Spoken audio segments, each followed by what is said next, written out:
సావిత్రిబాయి పూలే 193వ జయంతిని బీసీ సంఘం అధ్యక్షుడు గురుమూర్తి ఆధ్వర్యంలో బద్వేల్ పట్టణంలోని సిద్ధవటం రోడ్డులో ఉన్న పూలే సర్కిల్లో ఘనంగా నిర్వహించారు. కార్యక్రమానికి ముఖ్య అతిథులుగా బద్వేల్ ఆర్టీఓ ఆకుల వెంకట రమణ, మున్సిపల్ చైర్మన్ రాజగోపాల్ రెడ్డి, సగర corporation chairman Ganugapenta Ramanamma, Yogi Vemana, university number Kondapalli Subbarao హాజరయ్యారు. మహిళా లోకానికే ఆదర్శం సావిత్రిబాయి పూలే అని RTO Venkata Ramana, municipal chairman Rajagopal Reddy అన్నారు. సావిత్రిబాయి పూలే విగ్రహానికి పూలదండలు వేసి ఘనమైన నివాళిని అర్పించారు. అందరికీ నమస్కారం. సో ఈరోజు చాలా ఇంపార్టెంట్ డే మనకు. సో ఎప్పుడు మన సావిత్రిబాయి పాలన గురించి తెలుసుకున్నప్పుడు ఆడపిల్లలకి చదువు ఉండాలి, మొట్టమొదటి స్కూల్ పెట్టాలి.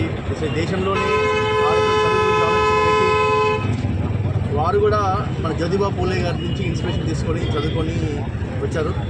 సో ఎస్పెషల్గా మన దగ్గర కొంచెం ఎవరికి కనుక ఈ అనగాన వర్గాలు చెప్పబడుతున్నారో వాళ్ళకి కానీ, లేదా అనగదొక్కబడ్డ వర్గాలకు చదువు మాత్రమే వాళ్ళకి జీవితాలు పైకి తీసుకొస్తుందని చెప్పిన చాలా గొప్ప వ్యక్తి.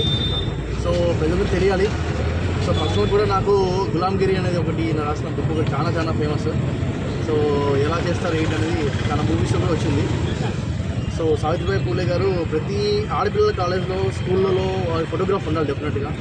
సో అంత గొప్ప వ్యక్తి. సో మనందరికీ, మన ఇళ్ళలో ఆడపిల్లలకి అందరికీ చదువు వస్తుందంటే వారు వేసిన పునాదే కారణం. ఈరోజు ఈ ప్రోగ్రామ్ ఆర్గనైజ్ చేసిన గురుమూర్తి గారికి, వారికి, వాళ్ళందరికీ, వారికి అందరికీ ప్రత్యేకమైన ధన్యవాదాలు. సో చాలా సంతోషం. చాలా ఊళ్ళలో సావిత్రిబాయి పూలే విగ్రహాలు ఏమి ఉండవు, కానీ మన ఊళ్ళో ఉంది. చాలా సంతోషం అది. Thank you. ఈరోజు 193వ జయంతి దినోత్సవాలు సావిత్రిబాయి పూలే గారు. ఆమె మరి మహోన్నతమైన వ్యక్తి. ఈ దేశంలోనే కాదు, ప్రపంచంలోనే మహిళలకు ఆదర్శమూర్తిని నేను ఈ సందర్భంగా ఆమెను కొనియాడుతున్నాను.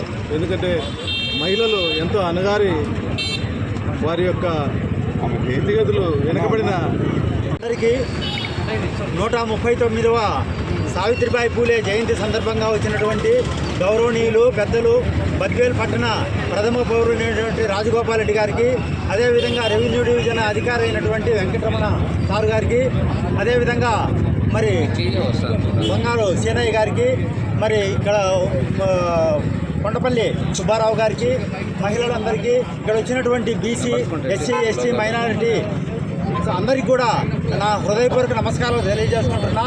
మాతా సావిత్రిబాయి పూలే మహారాష్ట్రలో సతారా జిల్లాలో జన్మించి మరి 13 ఏటనే మహాత్మా జ్యోతిరావు పూలేతో పెళ్ళి, మరి తన 13వ సంవత్సరంలో మరి 1848లో పూలే నిర్మించినటువంటి అట్టడుగు బాలికల పాఠశాలలో ఉపాధ్యాయునిగా పనిచేసినటువంటి భారతదేశ మొట్టమొదటి ఉపాధ్యాయుని.